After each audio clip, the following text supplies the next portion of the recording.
A whirlwind 48 hours at Mar-a-Lago, where President Trump has been pushing for peace on two different fronts, starting Sunday with a visit from Ukraine's President Volodymyr Zelensky, who discussed Trump's plan for ending Russia's war in Ukraine, but then left Florida without a breakthrough.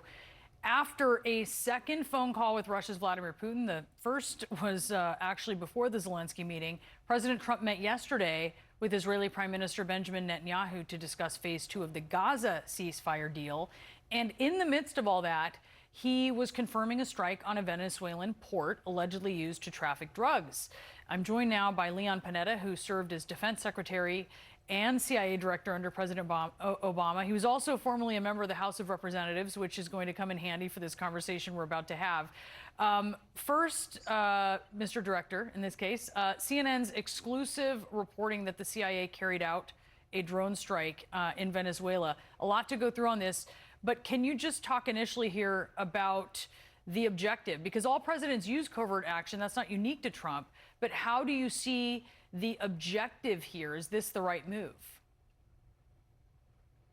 Well, that's the fundamental question. Just exactly what is the strategy here, and what are they trying to achieve?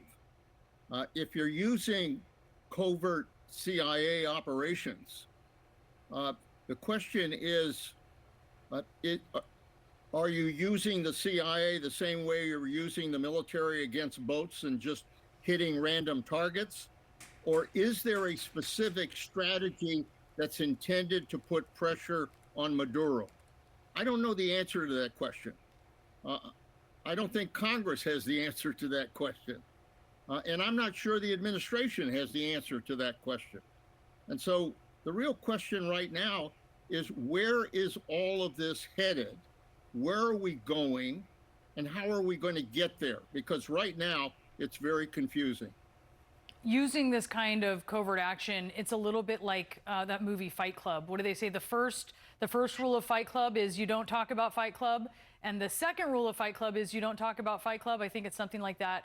But the president was really out there talking about it. Then he seemed to kind of dial it back a little bit. What do you think about how he has been so open about this? Does that create problems? Well, if you're trying to undermine a covert operation, keep talking about it publicly, because that's what's happening. A covert operation operates best when it is classified and when everybody keeps their mouth shut about just exactly what the operation is trying to achieve. By openly talking about it, frankly, he is undermining the effectiveness of covert operations. You might as well just take a plane and fire a missile, because covert is intended to be able to operate in the dark, so that obviously the Venezuelans would have no idea that the CIA is operating there. That has all been blown apart by these public declarations. You've been on both sides of this in terms of Congress and the CIA. You were a member of the House, as I mentioned. And I think we're still waiting to see how some members of Congress react to this. They're obviously away for the holidays. But there may be a perception among some of them that it's being done this way to circumvent them, right? To circumvent their powers when it comes to waging war. Do you think that there is something to that? Well, you know, I've really been very concerned about the failure of the administration to try to reach out and get the support of Congress. That's a terrible mistake, because it basically means that everything they do raises serious questions with the Congress as to whether or not they are exercising proper authority. The better way to go about this would be for the administration to reach out at least to the Gang of Eight in the Congress, inform them about what their operations will be, get their support, get their consensus, because the problem right now is if you're not talking to Congress, then Congress is going to raise serious questions about whether or not they ought to fund what the administration is doing in Venezuela. That's going to be a point that ultimately somebody is going to raise in the Congress as a way to stop what's happening. Sir, one source has told CNN the strike was largely symbolic. Do you see it that way?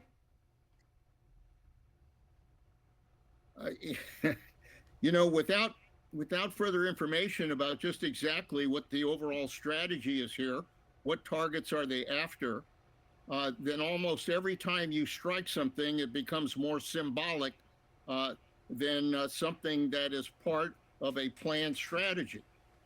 These boat strikes, I think there are 29 now, over 100 people have been killed, and now we're suddenly moving to these other attacks taking place.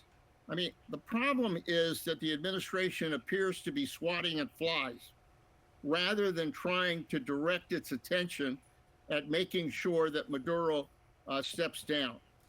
To do that, you need to not only use military operations, you need to build a coalition of other countries that can put political pressure on Maduro to step down. There has to be a clearer strategy here that will work in terms of ultimately having Maduro step down. If that's the goal, this administration is going about it in a very strange and unproductive way. Former CIA director, former Defense Secretary Leon Panetta, thank you so much for being with us. Good to be with you, and Happy New Year. Happy New Year to you as well.